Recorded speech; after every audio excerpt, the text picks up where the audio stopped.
الحمد لله نحمده ونستعينه ونستغفره ونؤمن به ونتوكل عليه ونعوذ بالله من شرور أنفسنا ومن سيئات أعمالنا من يهده الله فلا مضل له ومن يضلل فلا هادي له ونشهد أن لا إله إلا الله وحده لا شريك له ونشهد أن محمدا عبده ورسوله صلى الله تعالى عليه وعلى آله وأصحابه وبارك وسلم تسليما كثيرا اللهم صل على محمد وعلى آل محمد درود شريف পড়েন সবাই اللهم صل على محمد وعلى آل محمد كما صليت على إبراهيم وعلى آل إبراهيم إنك حميد مجيد اللهم بارك على محمد وعلى آل محمد كما باركت على إبراهيم وعلى آل إبراهيم إنك حميد مجيد أما بعد فأعوذ بالله من الشيطان الرجيم بسم الله الرحمن الرحيم إن الله يأمر بالعدل والإحسان وإيتاء ذي القربى وينهى عن الفحشاء والمنكر والبغي يعظكم لعلكم تذكرون صدق الله مولانا العظيم وقال النبي صلى الله عليه وسلم خيركم من تعلم القرآن وعلمه أو كما قال النبي عليه الصلاة والسلام وقال النبي عليه الصلاة والسلام كن عالما أو متعلما أو متبعا أو محبا ولا تكن خامسا فتهلك أو كما قال النبي عليه الصلاة والسلام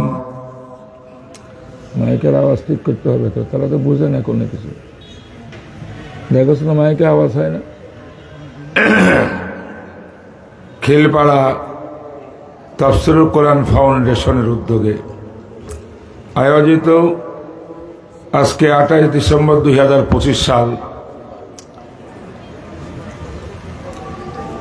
এই ফাউন্ডেশন উদ্যোগে তাফসীরুল কোরআন মাহফিলের সম্মানিত সভাপতি উপস্থিত উলামা ইকরাম শামিয়ানার নিচে বসা কোরআন প্রেমিক রসুল প্রেমিক আল্লাহ প্রেমিক সর্বস্তরের ব্রাদারান ইসলাম আপনাদের এই মাহফিলটাকে নাম দিয়েছেন তাফসীরুল কোরআন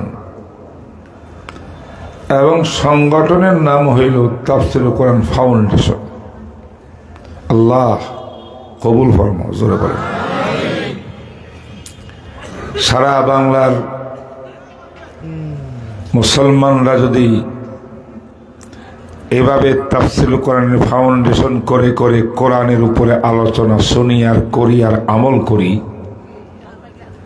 এই বাংলাদেশে কোনো অত্যাচার অবিচার দুর্নীতি ধোঁকাবাজ চোর ডাকাত সন্ত্রাসী কেউ থাকতে পারবে না। আল্লাহ আপনাদের উদ্যোগকে কবুল করুক।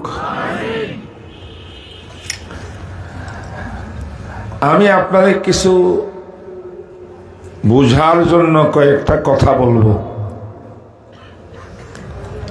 আমি আশা করি আপনারা মনের অন্তরের অন্তঃস্থল থেকে কথাগুলোকে বুঝে নেবেন, গেঁথে নেবেন, তাইলে আমরা কোরআনের তাফসিরে সফল হব।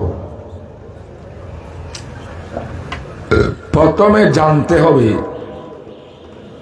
ফাউন্ডেশনের সভাপতি সাহেবকে। মাশাআল্লাহ, বারাকাল্লাহ ফিক। এই যে তাফসির কোরআন মাহফিল হচ্ছে, আমরা কি জানি কোরআনে কারীমের আমাদের উপরে কি কি হক আছে? জানেন? নাই? হক নাই? হক বুঝুন তো। ছেলে মেয়ে পিতার সম্পদ থেকে হক পায়, যে যার হক তার পাওনা, যার উপরে হক তার দেয় না। কোরআনে কারীমকে আমরা কি হক দিয়েছি, তার পাওনা কি দিয়েছি, পাওনাগুলা কি কি? যদি 5 মিনিটে আমি 10 মিনিটে এটা মুখস্থ করাই, আমিও করি, আপনারা করেন, এই তাফসীর মাহফিলের বিরাট একটা সফল কাজ হয়ে যাবে। কি বলেন আপনারা? কোরআনের কথা ভালো লাগে? কোরআন আলোচনা ভালো লাগে? আল্লাহ কবুল করো। ভালো লাগলে ঈমান আছে ভিতরে, ভালো না লাগলে বোঝা গেল ভিতর অবস্থা ভালো না, কিনা? আমাদের রাজি, আমার আজিজ ছোট ভাই মাশাআল্লাহ মুফতি আমিন সাহেবের জামাতা, তিনি একটা দলের নেতা। আমি দল টল করি না, আমার নেতাও না, কিচ্ছু না। আমি কোরআনের ছাত্র, আলহামদুলিল্লাহ। আপনারা কি কোরআনের ছাত্র হতে চান? আল্লাহ তুমি কবুল করে। হাটকুলা উপরে দেখান তো আল্লাহকে। আলহামদুলিল্লাহ। আমি সিরাজগঞ্জ থেকে এসেছি, সারা রাত অর্গুমা, দিনে বেশ কয়েকটা প্রোগ্রাম, তার মধ্যে ওসমানিয়া মাদ্রাসার সূরার গুরুত্বপূর্ণ মিটিং হয়েছে আজকে। আবার খতমে বুখারী হয়েছে, খতমে বুখারী করেছে। আমার খুব বেশি কথা বলার সুযোগ নাই, চলে যেতে চাইছিলাম, অনুমতি পাইলাম না। তো যেহেতু বসেছি, কোরআন নিয়ে কিছু কথা বলি, একটু মেহেরবানি করে মনে রাখেন। আর যে বাইরে দাঁড়াই আছেন, আপনারা বসে গেলে রহমতের ছায়ার নিচে দেখেন না, লাভ হয় না ক্ষতি হয়? হ্যাঁ আল্লাহ। বন্ধুরা, এ ভাই, কোরআনে কারীমের 5টি হক আছে কোরআনের বিশ্বাসীদের উপর। কয়টি হক? কোরআন আল্লাহর কালাম মানে কিনা? কোরআন মানব জাতি প্রাণ মানে কিনা? কোরআন বিশ্ব মানবতার হেদায়েত আর কল্যাণ মানে কিনা? কোরআন ছাড়া মানুষ লাশ, কোরআন থাকলে মানুষ জিন্দা। এমন কোরআনের 5টা হক। 1 নম্বর হকের নাম হলো, কোরআন তো সামনে নাই, এটাকে ধরুন। 1 নম্বর হক হইল এইটা যে আল্লাহর কালাম কোরআন মানুষের কথা নয়, আমার আল্লাহর কথা, আমার সৃষ্টিকর্তার কথা, আমার রবের কথা, যিনি আমার খালিক, যিনি আমার মালিক, যিনি হায়াতের মালিক, মওতের মালিক, আমার সব কিছুর মালিক, পৃথিবীর সৃষ্টিকর্তা, সে রব্বে করিমের কথা। কথা আল্লাহকে দেখি নাই, আল্লাহর কথা কোরআনে পাওয়া যায়।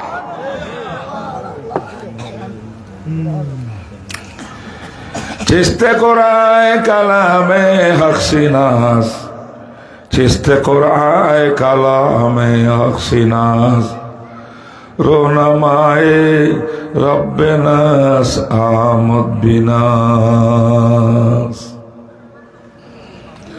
এক ফার্সি কবি বলে, এ আল্লাহর বান্দা কোরআন বুঝনি, কোরআন কারে কয়? কোরআন চিস্তে কি জিনিস কোরআন বুঝিল আমার থেকে। তিনি বলেন, গ্লাসের সামনে যখন আপনি দাঁড়ান, আয়নার সামনে সাজগোজ করে সুন্দর করে অফিসে যাওয়ার আগে,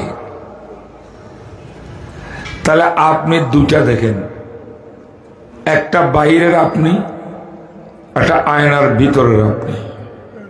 কথা কয় না? গ্লাসের ভিতরে আমাকে দেখা যাবে না।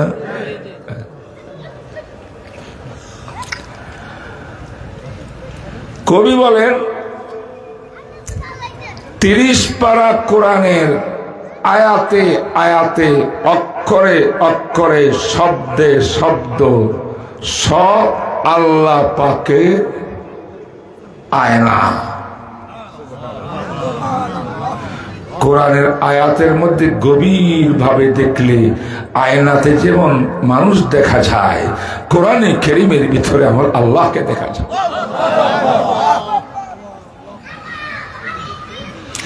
ইন্নামাল কালামু লাফিল ফুয়াদে ওয়া ইন্নামা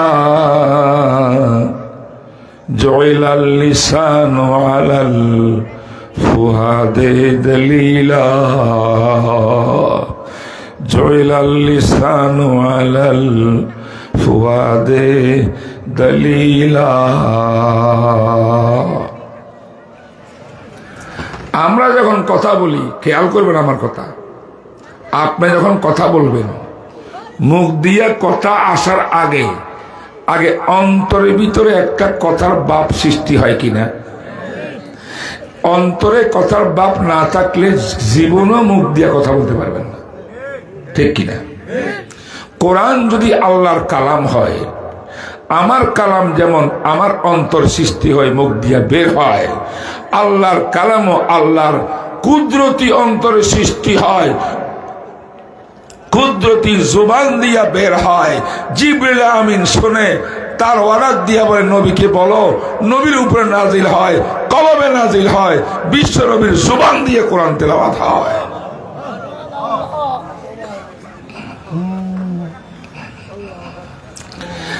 এক নম্বর কোরআনের হক, আনতুমিনা আন্নাল কুরআনা হুয়া কালামুল্লাহ ঈমানান কামিলা। আরবিতে বললাম, বাংলা। এক নম্বর কোরআনের হক পায় আমার কাছে।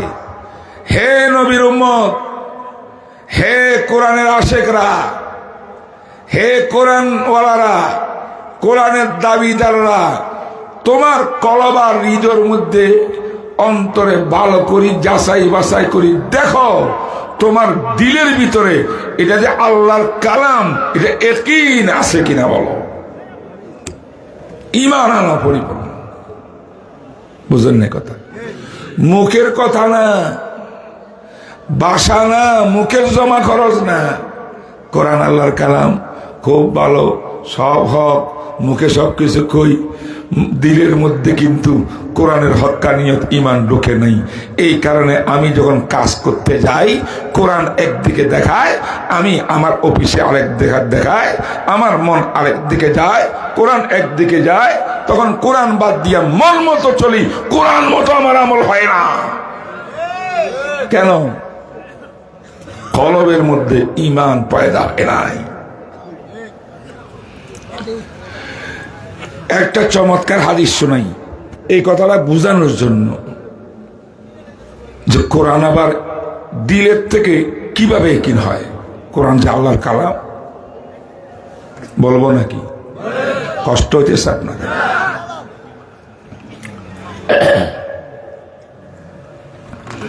একজন সাহাবী রসুলের আশেক, ওনার নাম হারেসা ইবনে মালিক, আরেক হাদিসে আছে ওনার নাম হারেসা ইবনে নোমান। বাপের নাম ব্যবধান, সাহাবীর নাম কি? হারেসা। বলেন না একটু, কি নাম? এটা কি? রাসূলের যুবক সাহাবী। আছেন না এখানে যুবকরা? এই যুবক সাহাবী, তিনি রাসূলের এত আশিক ছিলেন, রাসূলকে দেখা ছাড়া, নবীর সাক্ষাৎ ছাড়া উনি বাঁচার মতো অবস্থা ছিল না। 24 ঘন্টা নবী নবী, রসুল রসুল, এটাই যুক্ত দিলের মধ্যে। ঘরে গেলে বেশিক্ষণ নাই, রাত্রে ঘুমায় না, ঠিক মতো খায় না। নবীজি রসুল খাচ্ছে কিনা, রসুল ঘুমাচ্ছে কিনা। এই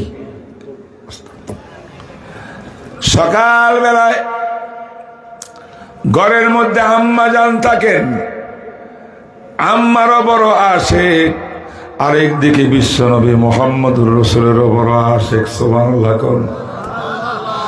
কারণ এই নবীজি তো বলছেন ফাইনাল জান্নাতা তাহাতা আকদামিল উম্মাহাত, জান্নাত তো তোমার মায়ের পায়ের নিচে।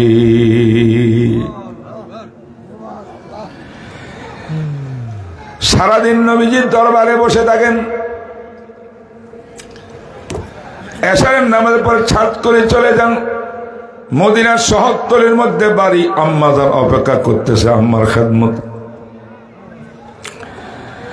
সকাল ভোরে ফজরের পরে আস্তে আস্তে আবার চলে আসেন মদিনা শরীফে। পুরা দিন নবীজির দরবারে কাটেন। নবীজিকে না দেখলে তার ঘুম হয় না, নবীকে না দেখলে খাওয়া দাওয়া হয় না, এমন নবীর আশিক। এই সাহাবী সম্পর্কে রাসূল সুসংবাদ দিচ্ছেন। এই শুনেন শুনেন যুবক, শুনো। এক জেহাদের, আচ্ছা কথাটা পরে বলবো, আগে ওনার একটা ঘটনা বলি। জেহাদের ময়দানে গেছে, লড়াইয়ের অবস্থায় নয়, পানি না কি একটা নিতেছিলেন সাহাবায়ে কেরামের জন্য পুকুর থেকে। অজ্ঞাত একটা তীর বা বর্ষা আসিয়া এমন জায়গায় লাগছে, আর এই হারেসা শহীদ হয়ে গেছে। ওনার মা আল্লাহর নবীর দরবারে আসিয়া, ইয়া রাসূলুল্লাহ, আপনাকে বলতে হবে আমার হারেসা কোথায়। আমার হারেসা বেটা কি জাহান্নামে নাকি জান্নাতে? কারণ ও তো লড়াই করে করে শহীদ হয় নাই, সে তো অজ্ঞাত তীর আসিয়া তাকে শহীদ করে দিয়েছে। এই জন্য আমার সন্দেহ। আমি রাসূল আপনার থেকে জানতে চাই, সে জান্নাতে আছে না জাহান্নামে আছে? যদি জান্নাতে আছে, আমার কোনো পেরেশানি নাই, কোনো দুঃখ নাই, চোখের মধ্যে পানিও থাকবে না, আমি মহা খুশি। শহীদের মা হওয়া এটা বহুত বড় ইজ্জতের ব্যাপার।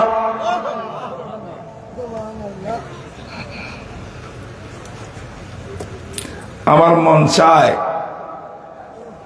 ওসমান শরীফ হাদির পরিবারের কাছে গিয়ে দেখতাম এই পরিবারটা কেমন।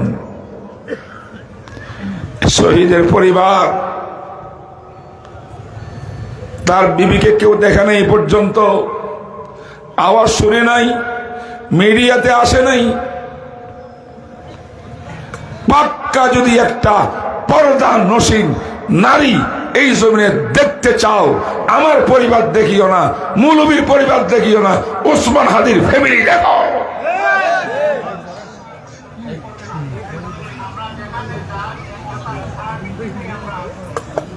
কথা বুঝছেন না বুঝেননি? শহীদের মা গিয়া ইয়া রাসূলুল্লাহ, আমার হারেসা কই?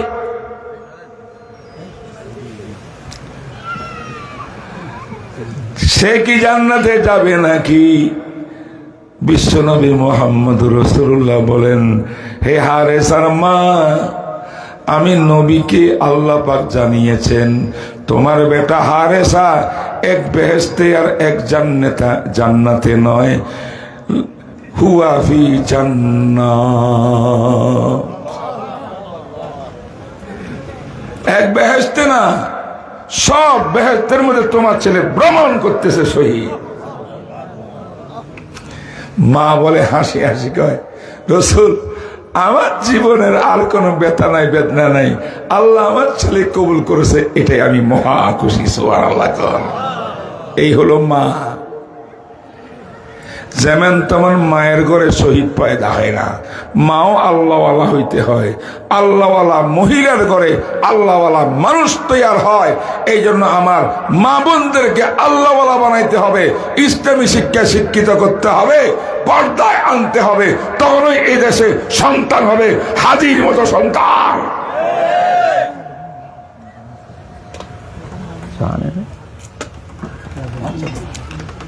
আল্লাহ সারাদিন ক্লাস করি আল্লাহর রহমতে। আমি কিন্তু টিচার, আমি বক্তা নই। রাতের 10টার পরে আমেরিকাতে ক্লাস করি অনলাইনে। সারাদিন বিভিন্ন মাঝে হাদিস বুখারী শরীফ পড়াই, ওয়াজ মাহফিল মিটিং টিটিং আছে। আবার জেদ্দা ওআইসি, যেটা মুসলিম কান্ট্রির একটা সংগঠন সংস্থা, 57টি মুসলিম দেশের, তার আন্ডারে একটা রিসার্চ সেন্টার আছে, IIAF, ইসলামিক ইন্টারন্যাশনাল ইসলামিক ফেকা একাডেমি। সেটার দায়িত্ব বাংলাদেশের পক্ষ থেকে আমাকে দেওয়া হয়েছে। ওইখানে তো লেখালেখি করতে হয় আরবিতে, রচনা লিখতে হয়, মিটিং অ্যাটেন্ড করতে হয়। এই জন্য গলার অবস্থা ভালো না, ওই মাঝে মাঝে চা খাইয়ে কথা বলার ব্যবস্থা করি। তো আপনারা হারেসার শেষ খবর তো জানছেন, তাই না? এবার শোনেন।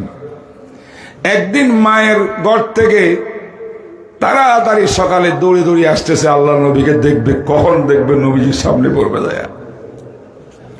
গণনা করবে রাসূলুল্লাহ সাল্লাল্লাহু আলাইহি ওয়াসাল্লাম মসজিদে নববীর ভিতরে মদিনা মুনাওয়ারে ফজরের নামাজ পড়ি, মামুলাত আমল করি, ইশরাক পড়ি।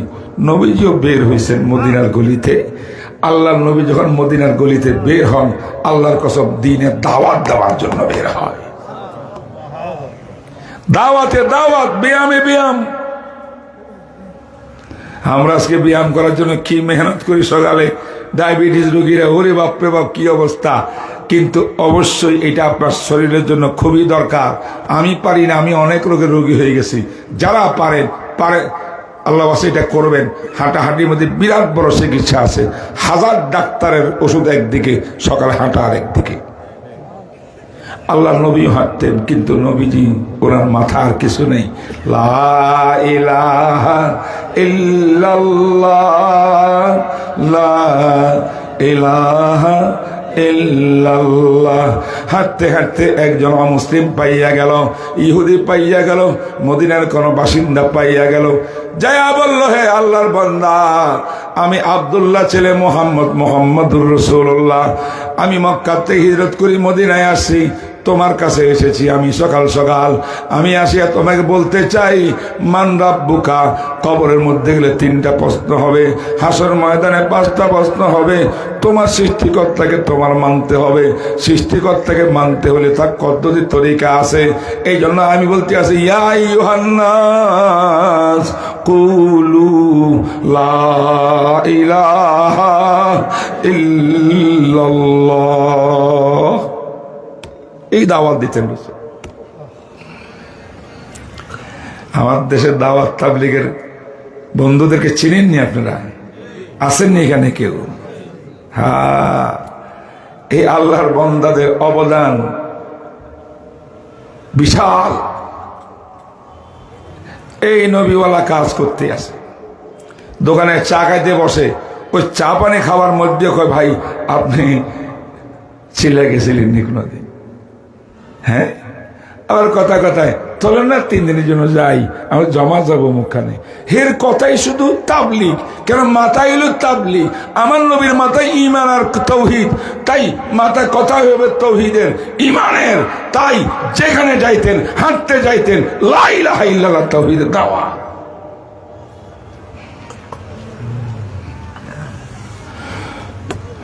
সামনে গেলে দেখা যায় আশেক আসতেছে। কে? হারেসা আসতেছে।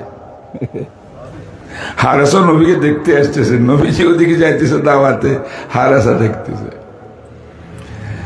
সামনে আসার পর নবীজি বলে, ইয়া হারেসা, শুনেন ভালো করে হাদিস। কাইবা আসবাহাতা, ও যুবক হারেসা, তুমি কি অবস্থায় তুমি সকাল করলা, রাত কাটাইলা, সকাল হইয়া গেল, এখন এদিকে আসতেছ। অর্থাৎ তোমার ইমানের অবস্থা কি, তোমার আমলের অবস্থা কি, তোমার আখলাকের অবস্থা কি, কোরআন তেলাওয়াত কি পরিমাণ করছো, সবকিছু হাজিরে আমার কাছে দাও। কাইবা আসবাদার অর্থ হইল সারাত গেল, সকাল হইল, তোমার ইমানের আমলের অবস্থা কি একটু জানতে চাই। যে হিসাবে মুরিদের ঘরের আমল কি করো, তোমার বউ কি করে, তোমার পোলা কয়জন, ফজরের নামাজ জামাতে পড়ে কিনা, তোমার বউ পর্দা করে কিনা, তোমার মেয়েটা কি করে, কোথায় পড়ে, দিন অনুযায়ী চলে কিনা, তুমি কয় রাকাত নামাজ পড়ো, এই খোঁজখবর যেই পীরে নেয় না, এমনি পীর হইছে হাজার হাজার মুরিদ, মুষ আসতেছে, গরু আসতেছে, হুহা চলতেছে, বিরিয়ানি ভাগ খিচুড়ি ভাগ হইতেছে, নারী পুরুষ একাত্রে জিন্দাবাদ খাইতে আছে, এই সমস্ত কাজ করে এরা পীর না, এরা হলো বন্ড। হক্কানি পীর হইতে হলে নিজে হইতে হবে আল্লাহওয়ালা। মুরিদকে মুরিদ বানাইয়া দায়িত্ব দিয়েছে, তোমাকে আমি আল্লাহওয়ালা বানাবো। ঠিক না? ঠিক কর। আমার রসুল কর, তুমি আমার সাহাবী, বলো হিসাব দো, রাত্রে কি করছো, সকালে কি করতেছো, আমল কি, ইমান কি, আমি জানতে চাই। সুবহানাল্লাহ কইবেন না? সাহাবী রসুল বলেন, ইয়া রাসূলুল্লাহ, আসবাতু মুমিনান হাক্কা। কি কইছে? আসবাতু মুমিনান হাক্কা। নবীজি রাত কাটাইলাম পাকা পোক্ত ইমানদার হইয়া, সকাল করলাম পাকা পোক্ত ইমানদার হইয়া, এখনো আপনার সাহাবী হারেসা পাকা পোক্ত ইমানওয়ালা। মুমিনান হক্কা মানে হিউর ইমানওয়ালা, বেজাল নাই। কি নাই? আজকে আমাদের ইমানের মধ্যে বেজাল আছে না নেই? পরীক্ষা হয় বিজনেসম্যান যারা বিজনেস করেন, স্যার এমনি এমনি করলে 1 কোটি বিনিয়োগ করবেন, 1 মাসে 10 লাখ, আর এমনি খুচরা মালা নিয়ে বেশি বেশি করি করি, আল্লাহ জানে 1 কোটির মাল কবে বিক্রি করবে, কবে আমার 10 লাখ হইব। 1 কোটি যদি কোন একটা আল্লাহর বান্দাকে দিয়া দেন করজ ঋণ দিয়া, এবার হে বলবো আপনাকে বছরের পরে আপনাকে 1 কোটি 10 লাখ টাকা দিয়া দেব, ঘরে বসে বসে আমি 10 লাখ পাবো, এত মেহনত বাজারের ভিতরে বেচা কিনা কনে করবো, লস হয় লাভ হয়, কত সমস্যা হয়।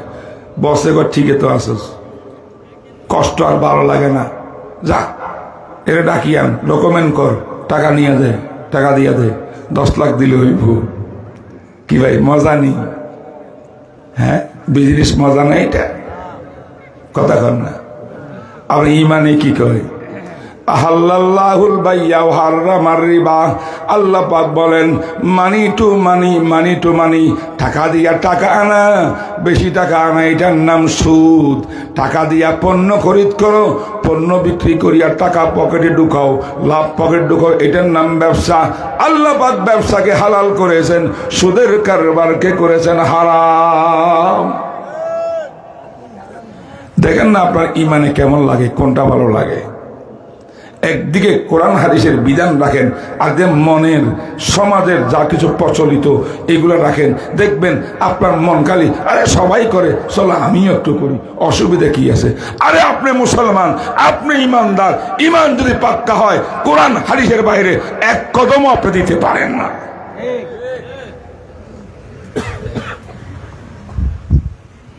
সারে সাহেব বলে, ইয়া রাসূলুল্লাহ আমি পাক্কা ইমানদার। আচ্ছা বলেন তো, কোন ছাত্র কি শিক্ষক টিচারের সামনে যতই ভালো হয়, স্যার আমি 1 নম্বর ছাত্র কয়? এটা ভদ্রতা, মানে উস্তাদকে সম্মান দেয়। স্যার হুজুর আমি চেষ্টা করি পুরাপুরি নম্বর নেওয়ার জন্য, হুজুর দোয়া করেন, এইভাবে আদবের সঙ্গে করবো, এটা কোনো আমি 1 নম্বর ছাত্র করব না। সাহাবী রাসূল এই যুবক বুঝতে পারে নাই, আমার নবীর সামনে কথা বলি ফেলছে, কদে ইন্নী আসবাহতু মুমিনান হাক্কা, আমি পিওর মুমিন হয়ে গেছি। আল্লাহর নবী কয়, ফানজুর মাজা তাকুল ইয়া হারেসা, ও হারেসা, কি কইতাছ, চিন্তা করছো নি?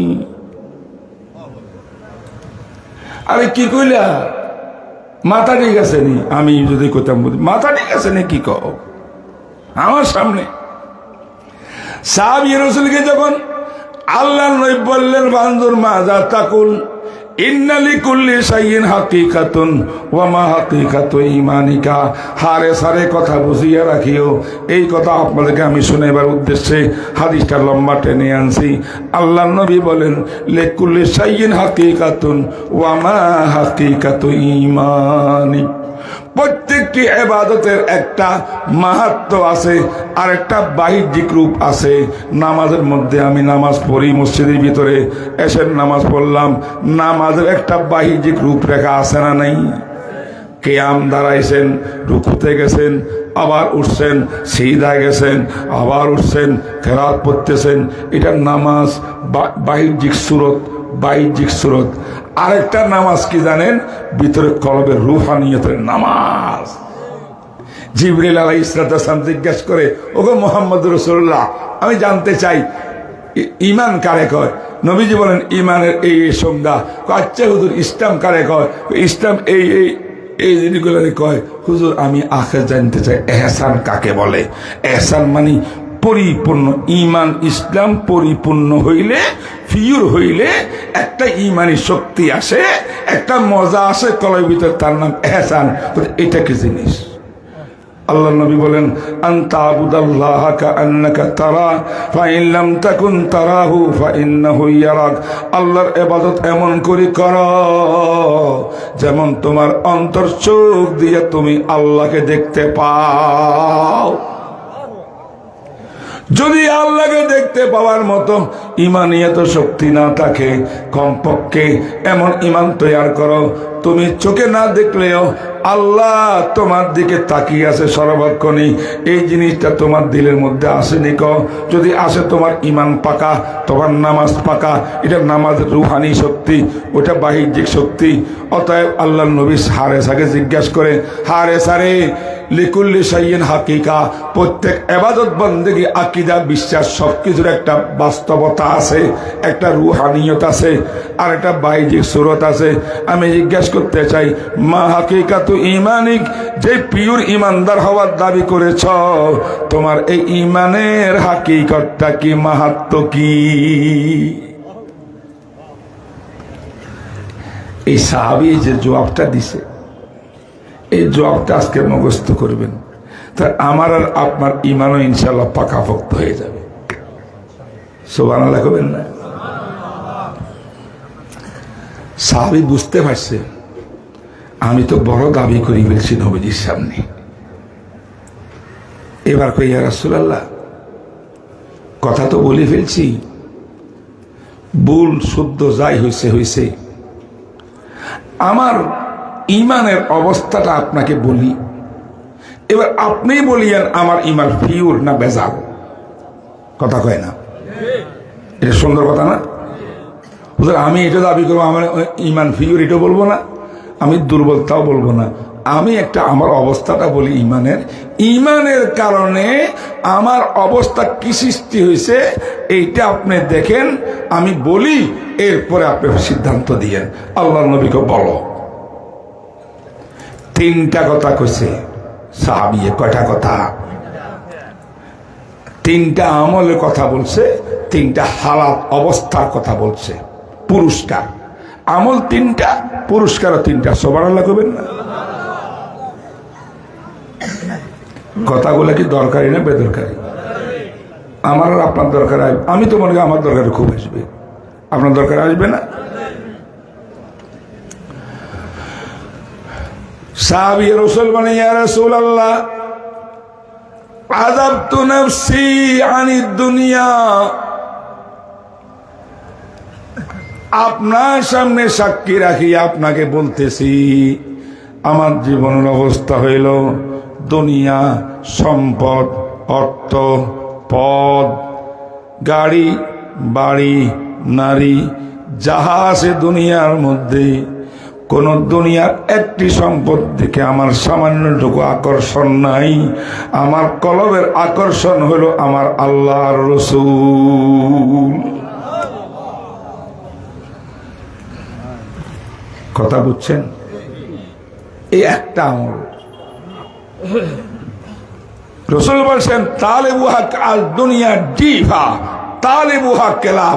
আরে দুনিয়া তো শুধু এটা নাপাক গোস্তের টুকরা, এটা যে তালাশ করে এটার কুকুর হয় পিছে পিছে, আল্লাহ রাসূলের বিধান ছাড়িয়া সে তো কুকুর। আমি তো দিন কামাবো আল্লাহ রসুলের বিধান মতো, আল্লাহ রসুলের হুকুম হাকাম মতো, সেটা কুকুর না, এটা নাপাকও না, এটা তো নেয়ামত। কিন্তু যে ব্যক্তি দিন দুনিয়ার পিছনে পড়িয়া আল্লাহ রসুল ভুলে যায়, ইমান আকিদা ভুলে যায়, আমল ভুলে যায়, এগুলোর কোনো পাত্তা নাই, দুনিয়ার লোভে দুনিয়ার পিছনে দৌড়তে আসে, সেই ব্যক্তি কুকুরের মতো। আমার কথা না, আমার নবীর কথা। কার কথা? আমার ভাইরা রাগ করবেন না, মাসটা বুঝতে হবে। কিন্তু বুখারী শরীফের মধ্যে হাদিস আসছে, লম্বা লম্বা হাদিস, যাক আমি ওটা না বলি, একটা হাদিস বলি। নবীজি বলছেন আত-তাজিরু সুদুকুল আমিন মান নবিয়িনা ওয়াস সিদ্দিকিনা ওয়াস শুহাদা। ওই ব্যবসায়ী যে নাকি সত্যবাদী ব্যবসায়ী, আমানতদার ব্যবসায়ী, বুঝেন নাই? সততা, মিথ্যা বলে না, 4 নম্বর মালকে 1 নম্বর কয় না, 3 নম্বর মালকে 1 নম্বর কয় না, একদম সত্যবাদী, আমানতদার। এমন ব্যবসায়ী যারা শরীয়তের বিধান মানি বিজনেস করে, আমার নবী বলেন তার হাসর হবে মান নবিয়িনা ওয়াস সিদ্দিকিনা ওয়াস শুহাদা, নবীদের সঙ্গে, সিদ্দিকদের সঙ্গে, শহীদদের সঙ্গে। সুবহানাল্লাহ।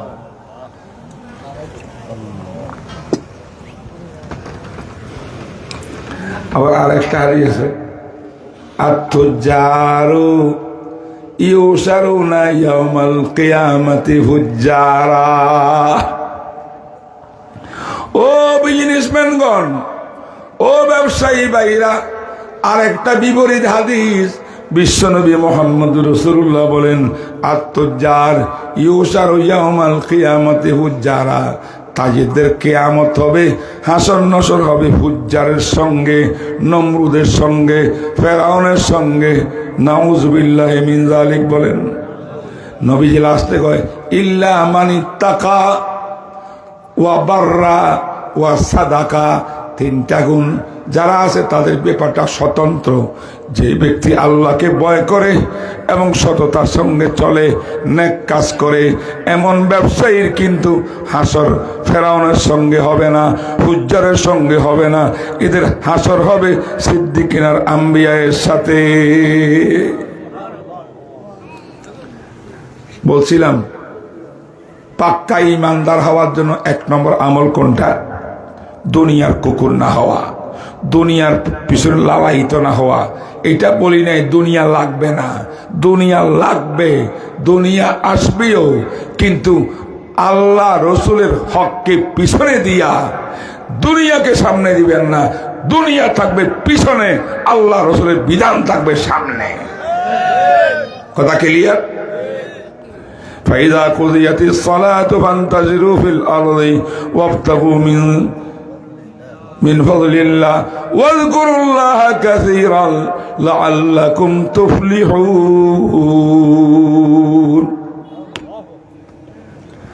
এক আমল ব্যাখ্যা দিলাম না বেশি।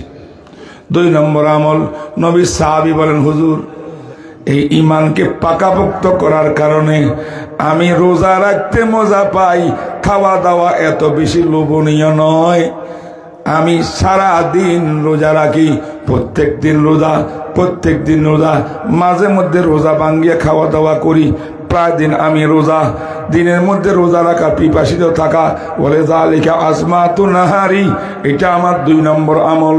3 নম্বর আমল শোনেন, এই সাহাবী বলেন, বলে যালিকা আসহারতু লায়ালি, এই ঈমানকে পাকাপোক্ত রাখার জন্য আমি হারেসা রাত্রে বেশিক্ষণ ঘুমাই না, রাত্রে শেষ রাত্রে উঠিয়া জিকির করি, কোরআন তেলাওয়াত করি, তাহাজ্জুদ পড়ি, গুনাহ মাফ চাই আল্লাহর কাছে, চোখের পানি দিয়া বুক বাসাই, আব্বার জন্য দোয়া করি, আম্মার জন্য দোয়া করি, মুরব্বীদের জন্য দোয়া করি, মরহুমের জন্য দোয়া করি। আল্লাহু আকবার। এইভাবে রাত তো আমার যেমন হইয়া যায়। এই 3টা আমল, রাত্রে বেশি বেশি করে আল্লাহ জিকির আজকার, নামাজ পড়া, দিনের মধ্যে রোজা বেশি বেশি রাখা, সোমবারে রোজা, বৃহস্পতিবারে রোজা, প্রত্যেক মাসে 3টা রোজা, 13, 14, 15, এইগুলা এই 3টা আমল আমি করি। হুজুর, এই 3টা আমলের বরকতে আল্লাহ পাক 3টা পুরস্কার দিছে আমাদের। সুবহানাল্লাহ কইবেন না?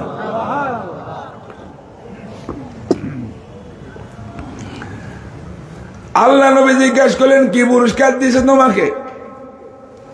কালা হারেসাতু, হযরতে হারেসা বলেন, প্রথম পুরস্কার হলো কান্নি আনজুরু ইলা আরশির রহমানি বারজা। হুজুর, আপনারা আসে মদিনার গলিয়ে গলিয়ে হাঁটে, একটু চোখ বন্ধ করি, অন্তর চোখ দুলা লাগাই দিলে আমি মদিনার মাটির মধ্যে দাঁড়িয়ে আরশে আজিম আমি খোলা দেখতে পাই। সুবহানাল্লাহ। দুনিয়া থেকে 800 দেখে সাহাবী কয় রসুল রে সাল্লাল্লাহু আলাইহি ওয়াসাল্লাম। এটা আল্লাহ পাকের পুরস্কার। আল্লাহ পাক যাকে ইচ্ছা তাকে বড় বড় কেরামত দিয়ে থাকেন, ঠিক না ঠিক বলেন? কত কেরামতের কথা কিতাবের মধ্যে আউলিয়া কেরামের লেখা আছে। এই সাহাবীর কেরামত, সে মদিনার মধ্যে তাকায়া বসিয়া একটু চোখ বন্ধ করে তাওয়াজ্জু দিলে মনে হয় চোখে দেখতেছে আরশে রহমান, আল্লাহ পাকের আরশে আজিম। সুবহানাল্লাহ। 2 নম্বর, কান্নি আনজুরু ইলা আহলিল জান্নাতি ইয়াতাজাওয়ারুন। আমি মদিনার গলিতে যখন হাঁটি, মাঝে মধ্যে চোখ বন্ধ করিয়া তাওয়াজ্জু দিই, অন্তর চোখটা খুলি দিই, অন্তর চোখ দিয়ে দেখা যায় জান্নাতবাসীকে আমি দেখতে পাই। বেহেশতের মধ্যে বেহেশতিরা দলে দলে এক দল আরেক দলের সঙ্গে সাক্ষাৎ করতে চাই, ঈদের দিনের মতো মোয়ানাকা করে, মোসাফা করে, আনন্দ ফুর্তি করতেছে। এক দল আরেক দলের কাছে মোলাকাত সাক্ষাতের মধ্যে আমি মদিনায় বসে বসে অন্তর চোখ দিয়ে আমি জান্নাতীকে দেখতে পাই। 3 নম্বর পুরস্কার, কান্নি আনজুরু ইলা আহলিন নারি ইয়াতাযাগুন। আমি আমার অন্তর চোখ খুলি দিলে জাহান্নামীদের অবস্থা আমি টের পাই। মদিনার গলি গলি হাঁটি, জাহান্নামীদের জাহান্নামে যে কঠিন আযাব হইতেছে, আযাব সহ্য করতে না পারে চিৎকার দিতেছে, চিৎকার, তাদের চিৎকার পর্যন্ত মাঝে মধ্যে আমার কানে শোনা যায়।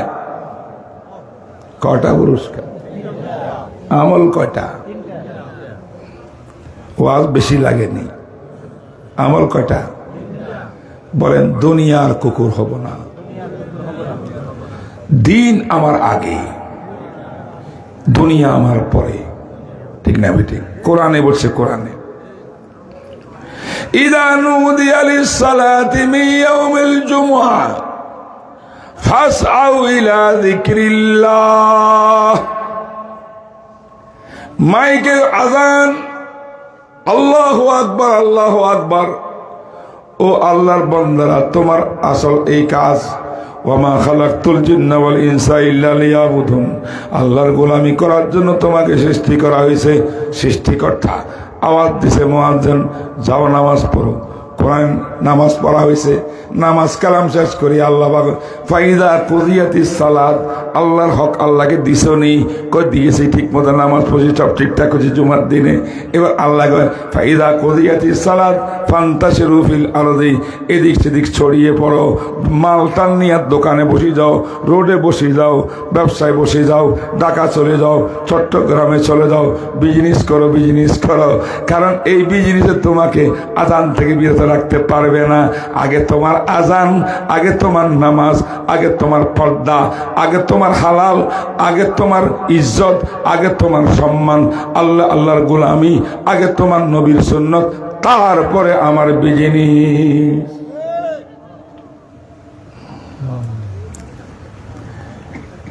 রসুল বলেন হারেসা, ও হারেসা, আরাফতা, সুবহানাল্লাহ কন্যা, যদি আরবি বুঝতেন কি যে মজা লাগতো।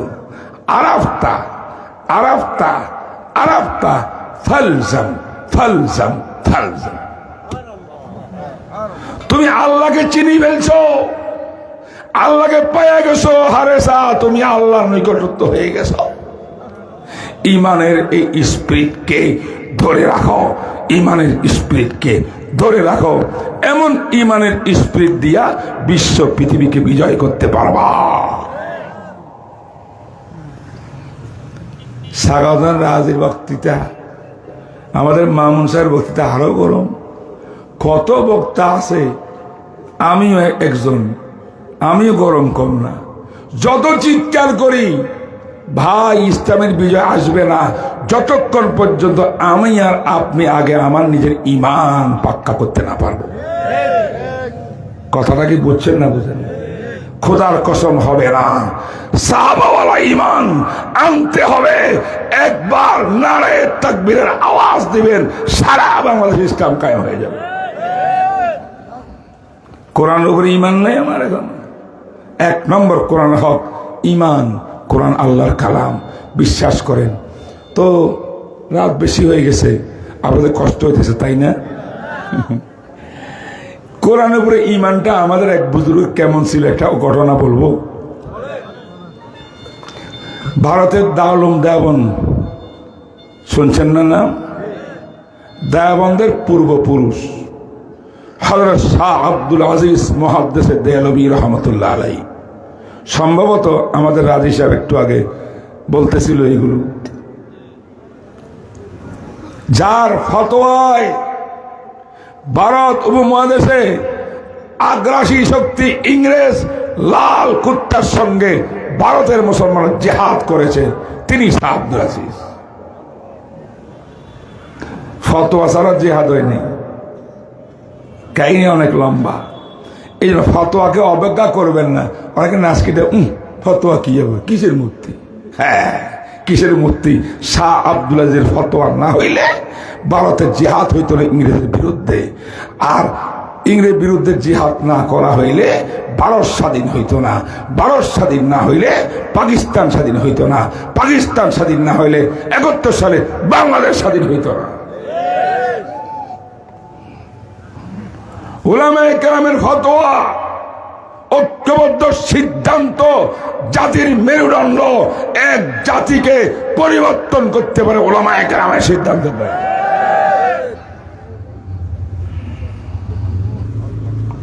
শাহ আব্দুল আজিজ মহান ব্যক্তি।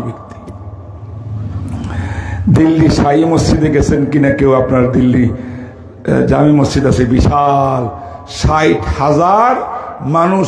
বহুত আগে আমি রিপোর্ট পাইছি একসাথে জুমার নামাজ পড়ে। সুবহানাল্লাহ।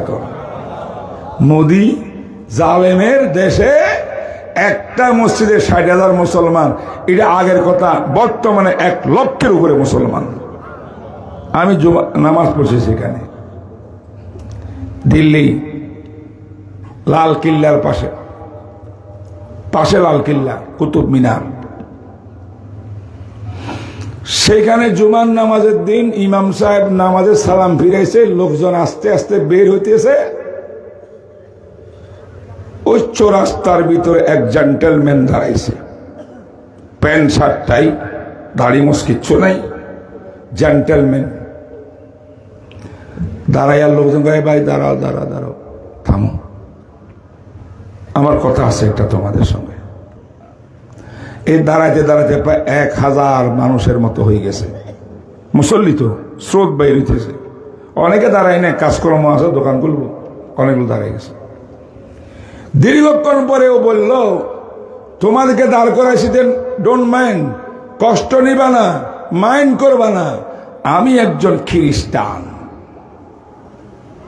আমি তোমাদের মুসলমান ভাইদের সঙ্গে কথা বলতে আসছি, তোমার সঙ্গে আমরা শান্তি একটা প্রস্তাব পাশ করতে এসেছি। তো মুসলমানরা বলে, আচ্ছা, বারো তখন গন্ডগোল হতেছে, মুসলমান হিন্দু, ওদিকে খ্রিস্টানের সঙ্গে লড়াই চলতেছে, যুদ্ধ চলতেছে, খ্রিস্টান মিশনারি মুসলমানদেরকে সব খ্রিস্টান বানায় ফেলতেছে, এটা নিয়ে অনেক গ্যাঞ্জাম। শান্তির মিশন নিয়ে আসছে।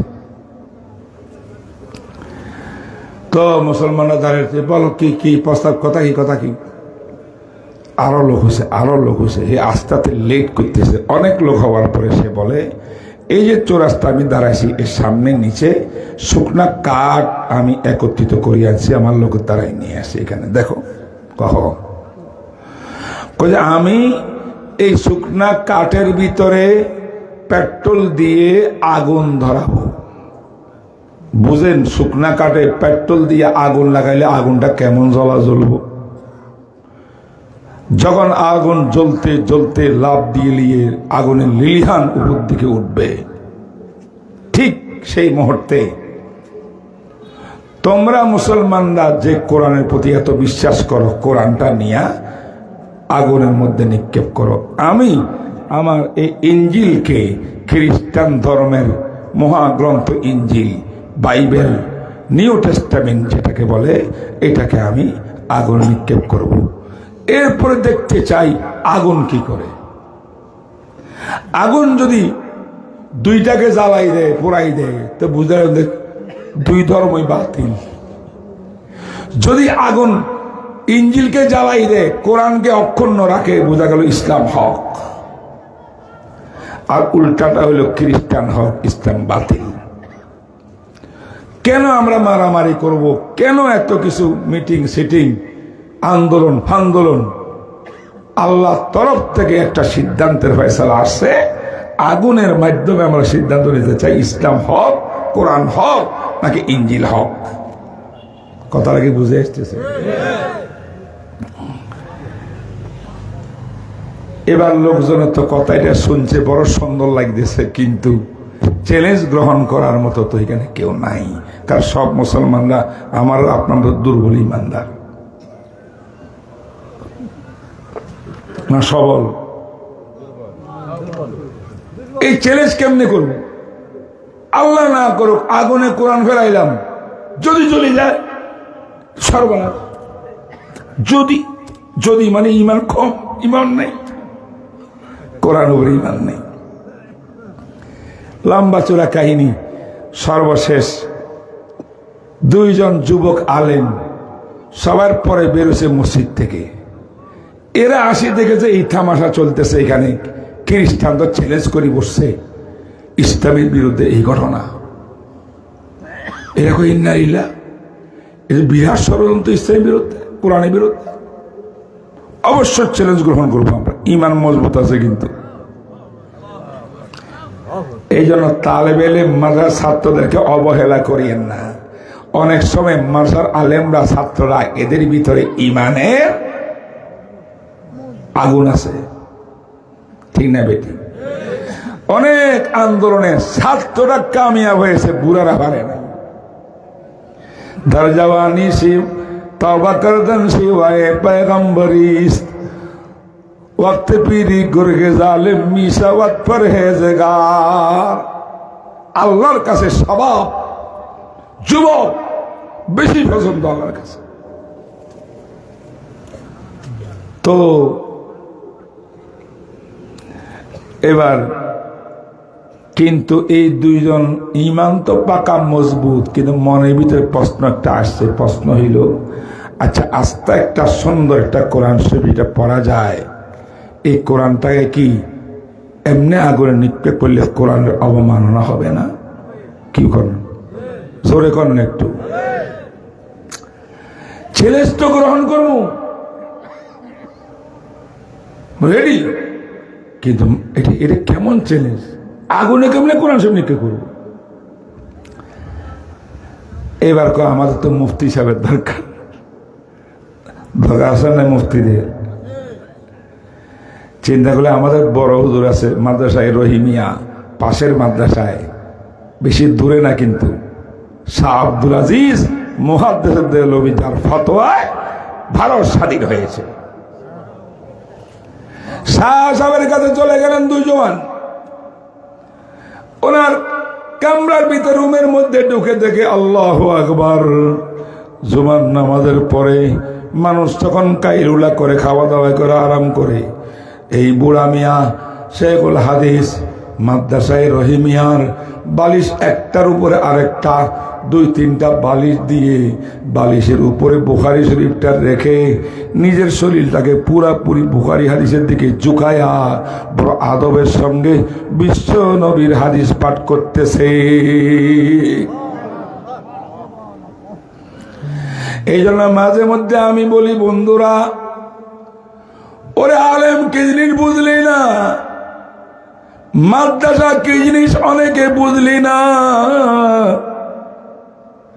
যদি বুঝতি মাদ্রাসার অবদান, যদি বুঝতি আলেম ওলামার অবদান, ডেলি সমস্ত মানুষ মুসলমান আসিয়া ওলামায়ে কেরামে পায়ের নিচে পড়তো, ঠিক না বেঠিক? কিছু লোক বলে মাওলানা কি কয়, মাদ্রাসাত বসি বসি কি করে? উনি কি করছিল? বুখারী শরীফ পড়তেছিল। আর কিছু লোকে বসে বসে বোম বানায়, কইছিল নি? হ্যাঁ, জঙ্গি তৈরি হয়, কইছিল কিনা? হায় হায়, বলনেওয়ালারা বলি গেছে, তারা থাকতে পারে না এই দেশে, উলামায়ে কেরাম আছে, থাকবে কিয়ামত পর্যন্ত, মাদ্রাসাও থাকবে। बातिल से दबने वाले आए आसमानी, हम 100 बार कर चुका है तो इम्तिहान हमारा, तौहीद की अमानत सीनों में है हमारे, आशा नहीं मिटाना नामो निशा हमारा। মসজিদ ঠিক আছে, ইমাম সাহেবের ইমামতি চলে, মুয়াজ্জিনের মুয়াজ্জিনি চলে, হাফেজ সাহেবের সব চলে, সব আমরা বহাল আছি, আমাদের মধ্যে কোনো পরিবর্তন হয় নাই। দেখলাম যারা এই দেশের রাজা ছিল, এই দেশ একক শাসন করত, হঠাৎ করে দিনের দুপুরে উধাও হয়ে গেছে নাই।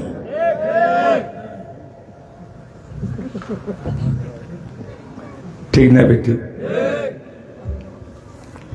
ভাইরা, শাহ হুজুর কাছে গেলেন, হুজুর আপনি বুঝি বুখারী পড়তেছেন, বিরাট একটা কাজ আসছে তো হুজুর, জিহাদ। কি? দিল্লি শাহী মুসলিমের সামনে ইসলাম চ্যালেঞ্জের মুখে, ইসলাম কোরআন নিয়ে চ্যালেঞ্জ করছে খ্রিস্টানেরা, কেমনে কি করছে সব কাহিনী বলছে। হুজুর জিজ্ঞাসা করে, এখনো কোন মুসলমান তার চ্যালেঞ্জটা গ্রহণ করল না? না হুজুর, আমরা তো করি নাই, ভয় পাইছি, কারণ কোরআন কেমনে আগুনে ফেলব। এই বুড়া মিয়া শাহ আব্দুল আজিজ সঙ্গে সঙ্গে বুখারী শরীফটা বন্ধ করলো, উপরের মধ্যে রেখে দিল, জামাটা কাঁধের মধ্যে নিল, আর যুবকদের বলে, যুবক তাড়াতাড়ি যা শাহী মসজিদের সামনে ওই বেঈমান খ্রিস্টানকে বাঁধি রাখ, আমি শাহ আব্দুল আজিজ তার সব চ্যালেঞ্জ গ্রহণ করিলাম।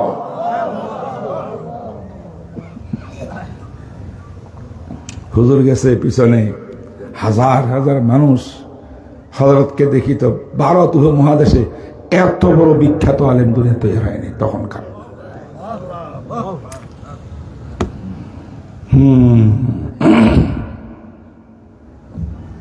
সামনে গেল, খ্রিস্টানরা দাঁড়ায় আছে, হে বুঝছে তো কেউ এই চ্যালেঞ্জ গ্রহণ করতে পারবে না, আজকে দিছি, ইসলাম শেষ। শাহ হুজুর জায়গা, এই তুই বলে কি চ্যালেঞ্জ করছো কোরআনের বিরুদ্ধে? শুনতে চাই কি চ্যালেঞ্জ?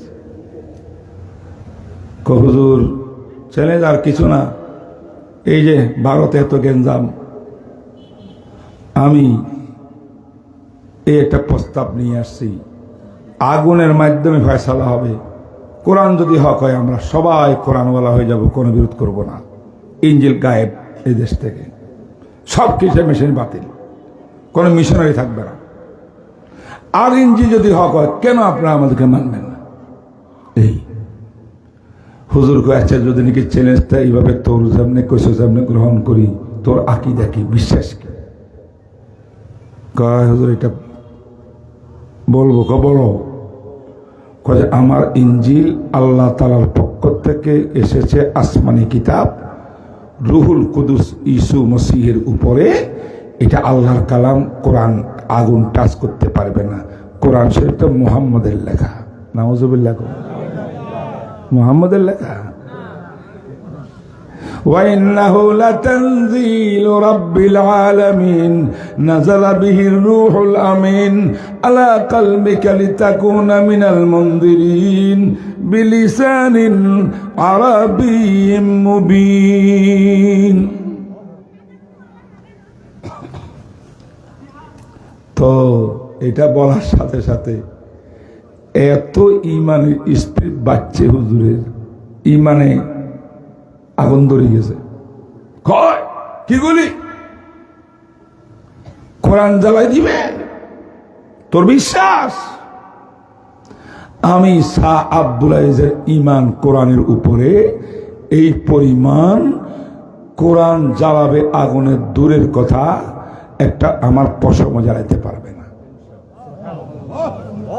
তাহলে এক কাজ কর, তোর যদি একিন ইমান থাকে ইঞ্জিল এটা আগুনে টাচ করবে না, তাহলে ইঞ্জিলকে তুই বুকে ধারণ কর। বান এখানে বেল একটা দিয়া, রুমাল দিয়া বাঁধিল বুকে। আমি কোরআন শরীফ আমার বুকের মধ্যে বাঁধি নেব, আগুনে নিক্ষেপ করব না। কোরআনকে আগুনে নিক্ষেপ করা যায় না, এটা আল্লাহর কালাম, এটা বেয়াদবি। আগুন নিক্ষেপ করবো কেন? আমি নিজে কোরআন বুকে লইয়া আমি আগুনে নামবো, তুইও নামবি। এরপরে সিদ্ধান্ত হবে কে থাকবে কে যাবে। আর আমি বলে দিচ্ছি, আমি যদি বুকে কোরআন ধারণ করিয়া এই আগুনে লাফ দিই, চাপ দিই, কোরআনকে আগুনে জ্বালাবে দূরের কথা, আমি সাপ দিতে পশম জ্বালাতে পারবে না। এটা আমার কোরআন ঈমান। আমার বন্ধুরা, এবার এই বেঈমান পিছন দিয়া সুযোগ পাইয়া দৌড় দিছে একদিকে। শাহ হুজুর বলেন, কিরে জুলাই বিপ্লবের ফলাফাইন কই, যা দরিয়ান দরিয়ান, অনেক দূরে গিয়া দড়ি। আর টাই টাই ছিল তো, টাই দড়ি টান দিয়ে কুকুর লেজের মধ্যে টান দিয়ে নিয়ে আসে হুজুরের সামনে। থরথর করে কাঁপতেছে, এই যাস কই, তুই যে চ্যালেঞ্জ করলি সেটা আমি আরো সুন্দরভাবে গ্রহণ করলাম। তখন সে বলে কি জানেন, হুজুর মাফ করে দিয়েন। না মাফ নাই, কথা করতে হইব, করো নাকি রোয়াসুদ্গার করতে হইব। এবার হুজুর ঘটনা হইল, আগুন নাশক কতগুলা পাউডার আছে, আজকাল পাউডার আছে আগুন ধরে, কিছু পাউডার আছে মেডিসিন আগুন ধরে না। এই মেডিসিন লইয়া আমি আমার ইঞ্জি শরীফের এই পিঠ, এই পিঠ, এই পিঠ, চারো পিঠ, সব পিঠ মাখাইয়া সুন্দর করি সঙ্গে নিয়ে আসছি। আপনারা তো আর এটা জানেন না, আপনার কোরআন কাগজের লেখা ফেলবেন, আমি তো মেডিসিনওয়ালা ইঞ্জিল ফেলবো। তো ইঞ্জিলের কাছে তো আগুন যাবেই না, কারণ মেডিসিন লেখা আছে, তো কোরআন চলে যাবে। এই জন্য আমি এইভাবে চ্যালেঞ্জটা করতে এসেছিলাম। I am very very sorry, আমি বহুত দুঃখিত, আমার ইয়ে করবেন না। তো কথা শোন, জীবনভর তওবা কর। এই জমিনে শাহ আব্দুল আজিজ, আমি আমার মতো আমার লক্ষ সন্তান, আমার ছাত্র, আমি আমার বংশ ছাত্র উলামায়ে দেওবন্দ যতদিন দুনিয়াতে বাঁচি থাকবে, কোন বেঈমানের চক্রান্তের দ্বারায় এই দেশে কোনো লাভ হবে না। কোরআনের 1 নম্বর হক হলো কোরআনের ঈমান, বুঝছেন তো? 2 নম্বর হক হলো সহি শুদ্ধভাবে কোরআন পড়তে পারা। পারেননি, কমপক্ষে 4টা সূরা নামাজ পড়ার মতো বিশুদ্ধভাবে ইমাম সাহেব মুয়াজ্জিন সাহেব পড়ে নেবেন, নাহলে কিয়ামতের ময়দানে আপনি রক্ষা পাবেন না। কোরআন আপনার বিরুদ্ধে নালিশ করবে। বুঝেন নি? শুদ্ধভাবে না অশুদ্ধভাবে? বিশুদ্ধভাবে কোরআন তেলাওয়াত করো, কোরআন শিখো। 3 নম্বর, কোরআনের হালকা অর্থ বুঝো। যারা আরবি এলেম নাই, হালকা অর্থ বুঝেন। কোন আয়াতে জাহান্নামের বয়ান, কোন আয়াতে জান্নাতের বয়ান, কোন আয়াতে আল্লাহর কুদরতের বয়ান, কিছু কিছু আইডিয়া হয় না। আজকাল তো অনুবাদের বই বাংলা ইংলিশে অভাব নাই। ভাষা ভাষা কিছু কিছু অনুবাদ, এইটা লইয়া আপনি কোরআন পড়েন, মজা আরো বেশি পাবেন। সুবহানাল্লাহ। আর যারা শিক্ষিত সমাজ, বড় ডাক্তার হয়েছেন, ইঞ্জিনিয়ার হয়েছেন, আল্লাহ যদি কয় এই তোরা মেধা দিয়েছিলাম আমি, এই মেধার মালিক আমি আল্লাহ, আমার কোরআন তোর সামনে আসিল, কোরআনটা শুদ্ধ করতে খরচ নাই, তো ডক্টরিয়েট পাস কেমনি করলি, ডাক্তার কেমনি হলি, ইঞ্জিনিয়ার হলি, দুনিয়ার এলেমের জন্য দিলি, কোরআন কেন দেশ নাই? এই জন্য কোরআন আগাগোড়া পড়বে বিশুদ্ধভাবে। কোরআনকে তাদাব্বুর ভালো করে কোরআনের মর্মার্থ বোঝার চেষ্টা করা, এটা কিন্তু কোরআনের আরেকটা হক। বলে সুবহানাল্লাহ। নম্বর 4, ওয়ারাতিলিল কোরআন তারতিলা। কোরআনকে এত সুন্দর করে পড়বেন, এত সুন্দর করে পড়বেন। আল্লাহ যে কণ্ঠ দিয়েছে, আপনি এই কণ্ঠকে যত ভালো বানাইতে পারেন, নিয়ত করেন আল্লাহর কোরআন পড়ার জন্য এই কণ্ঠ ব্যবহৃত হবে। নম্বর 5, নম্বর 4, কোরআন উপরে আমল করতে হবে।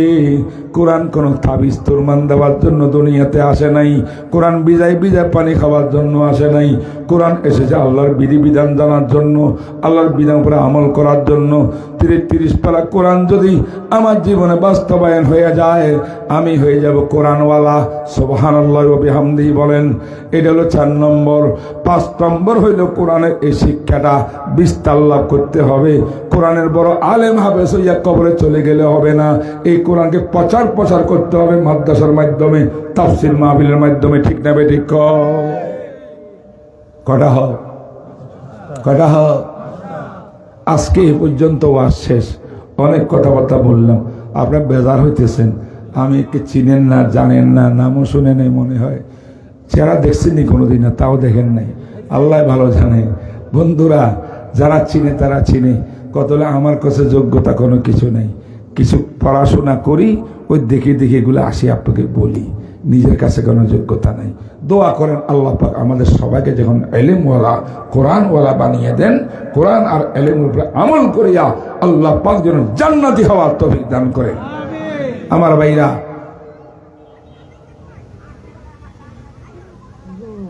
আয়াত শরীফ পড়ছিলাম, এদিকে আর না যাই না, অনুবাদ করে দিন।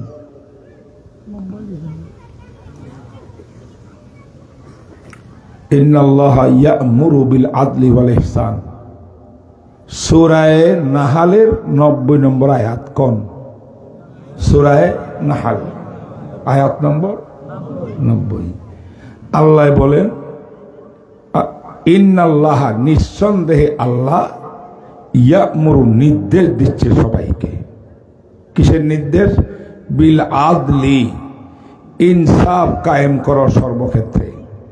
কারো হক নষ্ট করিও না, সুবিচার করো, অবিচার করিও না, অন্যায় করিও না, সুবিচার করো।